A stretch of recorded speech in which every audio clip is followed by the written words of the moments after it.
un homme paraîtrait-il juste devant Dieu? Comment un pécheur serait-il pur? Ce n'est que par Jésus-Christ qu'il est possible de se mettre en règle avec Dieu, de parvenir à la sainteté. Mais comment aller à Jésus?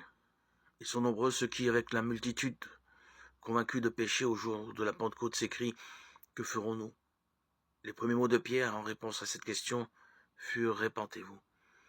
Un peu plus tard, il leur dit « Répentez-vous donc et convertissez-vous pour que vos péchés soient effacés » Acte 2, 38, 3, 19. La repentance comprend la douleur d'avoir commis le péché et le délaissement de celui-ci. Impossible d'abandonner le péché avant d'en avoir vu la gravité. Point de vrai changement de vie jusqu'à ce que l'on se soit détourné du péché de tout son cœur. Ils sont nombreux ceux qui ne comprennent pas la véritable nature de la repentance. Beaucoup de personnes gémissent sur leur péché et se réforment même extérieurement parce qu'elles craignent les conséquences de leurs mauvaises actions. Ce n'est pas là la repentance dans le sens biblique du terme. C'est redouter la souffrance plutôt que le péché lui-même. Telle fut la douleur d'Ésaü quand il vit qu'il avait perdu à tout jamais son droit d'aînesse. Balaam, terrifié par l'apparition sur son chemin d'un ange armé d'une épée nue, confessa son péché dans la crainte de perdre la vie. Mais il n'y avait pas en lui de repentance véritable, pas de changement de disposition, pas d'horreur du mal.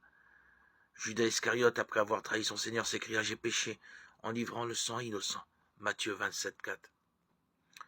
Cette confession lui était arrachée par le sentiment terrible de sa condamnation et par la perspective redoutable du jugement de Dieu. Les conséquences de son crime le remplissaient de terreur. Mais il n'éprouvait aucun remords déchirant et sincère d'avoir trahi le Fils de Dieu et renié le Saint d'Israël.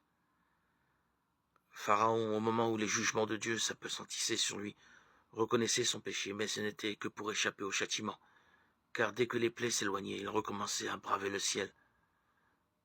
Tout cela déplorait les conséquences de leur péché, mais ils ne s'affligeaient pas sur ces péchés eux-mêmes.